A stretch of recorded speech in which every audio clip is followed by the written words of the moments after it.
ಚಿಕ್ಕಬಳ್ಳಾಪುರ ಶಾಸಕ ಪ್ರದೀಪ್ ಈಶ್ವರ್ ಅವರ ಟೈಮೇ ಸರಿ ಇಲ್ಲ ಅನ್ಸುತ್ತೆ. ಕೆಲಸ ಇಲ್ಲದ ಬಡಗಿ ಅದೇನೋ ಮಾಡಿದ ಅಂತಾರಲ್ಲ, ಹಾಗಾಯ್ತು ಈ ಶಾಸಕರ ಸ್ಥಿತಿ. ಶಾಸಕರು ಯಾವುದಕ್ಕೆ ಕೈ ಹಾಕಿದ್ರೋ ಅದು ಯಶಸ್ವಿಯಾದಂತೆ ಕಾಣುತ್ತೆ.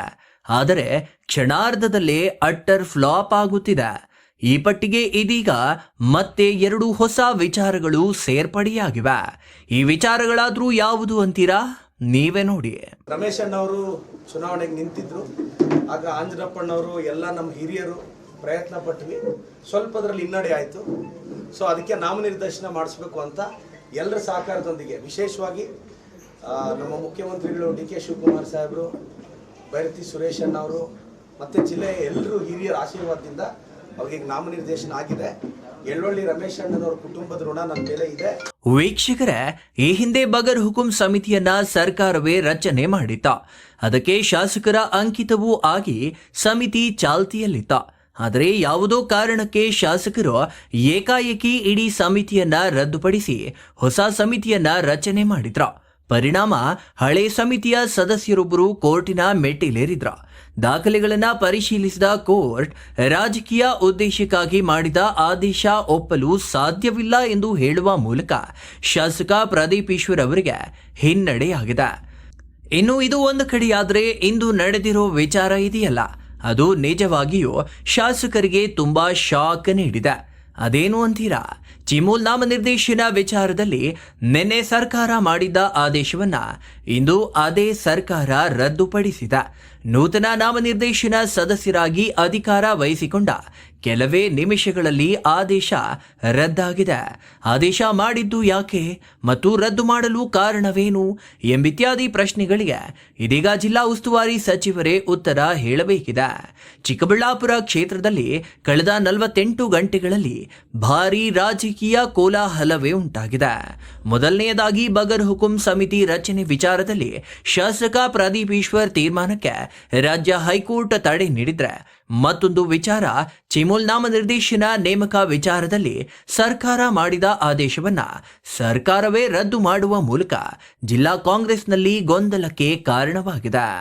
2 ವಿಚಾರಗಳಲ್ಲಿಯೂ ಶಾಸಕ ಪ್ರದೀಪ್ ಈಶ್ವರ್ ಅವರಿಗೆ ಹಿನ್ನಡೆಯಾಗಿರುವುದು ವಿಶೇಷ.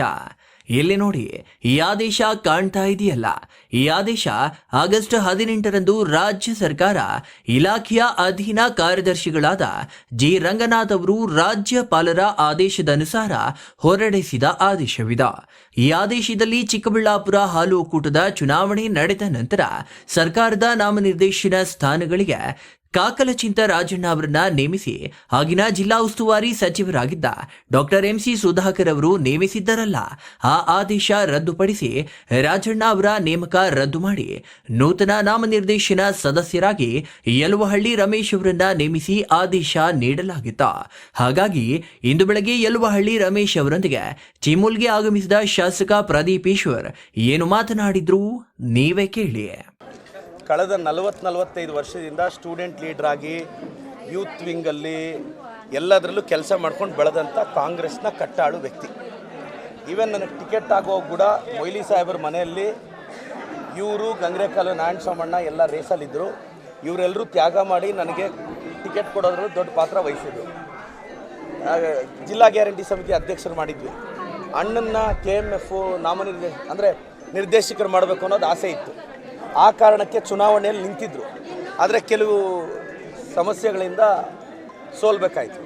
ಆದರೂ ಅವ್ರಿಗೆ ನಾಮನಿರ್ದೇಶನ ಮಾಡಿಸ್ತೀನಿ ಅಂತ ಮಾತು ಕೊಟ್ಟಿದ್ದೆ. ನಿನ್ನೆ ಮುಖ್ಯಮಂತ್ರಿಗಳನ್ನ, ಸಹಕಾರ ಸಚಿವರನ್ನ, ಜಿಲ್ಲಾ ಉಸ್ತುವಾರಿ ಸಚಿವರನ್ನ 3 ಜನ ಮನವೊಲಿಸಿ ಅಣ್ಣಗೆ ಇವತ್ತು ನಾಮನಿರ್ದೇಶನ ಮಾಡಿದ್ವಿ. ಅದು ಡೈರಿಯಲ್ಲಿ ಹೋಗಿ ಅದನ್ನು ಕೊಟ್ಟು ಅವ್ರು ಇವತ್ತಿಂದ ಅಧಿಕೃತವಾಗಿ ಡೈರೆಕ್ಟರ್ ಆಗಿರ್ತಾರೆ. ನಾನು ನಿಲ್ಲಬೇಕು ಅನ್ನೋ ಆಸೆ ಏನು ಇರಲಿಲ್ಲ. ಅವರು ಘೋಷಣೆ ಮಾಡಿದ್ರು, ನಮ್ಮ ಕಾಂಗ್ರೆಸ್ ಪರವಾಗಿ ಯಲುವಳ್ಳಿ ರಮೇಶಣ್ಣವರು ನಮ್ಮ ಅಭ್ಯರ್ಥಿಯವರು ಅಂತಂದ. ಅವರು ಯಾವಾಗ ಹೇಳಿದ್ರು ನಾನು ಮ್ಯಾಕ್ಸಿಮಮ್ ಎಫರ್ಟ್ಸ್ ಮಾಡಿ ಪ್ರಯತ್ನ ಮಾಡಿದೆ.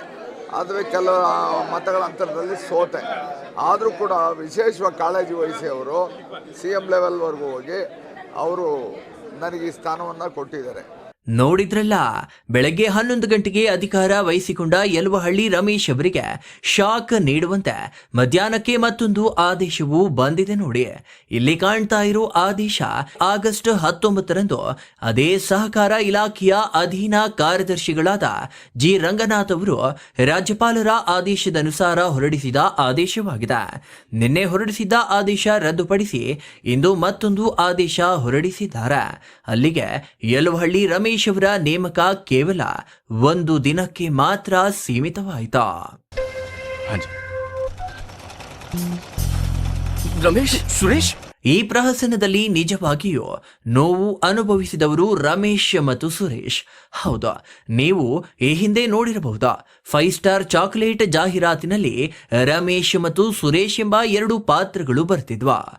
ಇಂದು ಕಾಂಗ್ರೆಸ್ನಲ್ಲಿ ನಡೆದ ಪ್ರಹಸನದಲ್ಲೂ ಶಾಸಕ ಪ್ರದೀಪ್ ಈಶ್ವರ್ ಅವರ ಮಾತನ್ನ ನಂಬಿ ಜಿಲ್ಲಾ ಉಸ್ತುವಾರಿ ಸಚಿವ ಬೈರತಿ ಸುರೇಶ್ ಅವರು ಕೆಟ್ರೆ, ಅದೇ ಶಾಸಕರ ಮಾತು ನಂಬಿ ಚೀಮೂಲ್ ನಾಮನಿರ್ದೇಶಕ ಸ್ಥಾನದಲ್ಲಿ ಕುಳಿತು ಮೇಲೆ ಏಳುವಷ್ಟರಲ್ಲಿ ಆದೇಶ ರದ್ದಾಗುವ ಮೂಲಕ ಹಿರಿಯ ರಾಜಕಾರಣಿ ಯಲುವಹಳ್ಳಿ ರಮೇಶ್ ಅವರ ಚಾರಿತ್ರ್ಯಕ್ಕೂ ಧಕ್ಕೆಯುಂಟಾಗಿದೆ.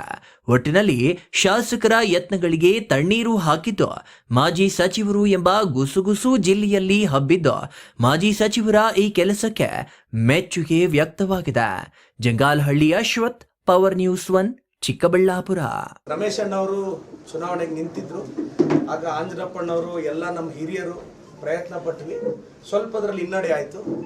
ಸೊ ಅದಕ್ಕೆ ನಾಮನಿರ್ದೇಶನ ಮಾಡಿಸ್ಬೇಕು ಅಂತ ಎಲ್ಲರ ಸಹಕಾರದೊಂದಿಗೆ, ವಿಶೇಷವಾಗಿ ನಮ್ಮ ಮುಖ್ಯಮಂತ್ರಿಗಳು ಡಿ.ಕೆ. ಶಿವಕುಮಾರ್ ಸಾಹೇಬರು, ಬೈರತಿ ಸುರೇಶ್ ಅಣ್ಣವರು ಮತ್ತು ಜಿಲ್ಲೆಯ ಎಲ್ಲರೂ ಹಿರಿಯರ ಆಶೀರ್ವಾದದಿಂದ ಅವ್ರಿಗೆ ನಾಮನಿರ್ದೇಶನ ಆಗಿದೆ. ಯಲುವಹಳ್ಳಿ ರಮೇಶ್ ಅಣ್ಣನವ್ರ ಕುಟುಂಬದ ಋಣ ನನ್ನ ಮೇಲೆ ಇದೆ.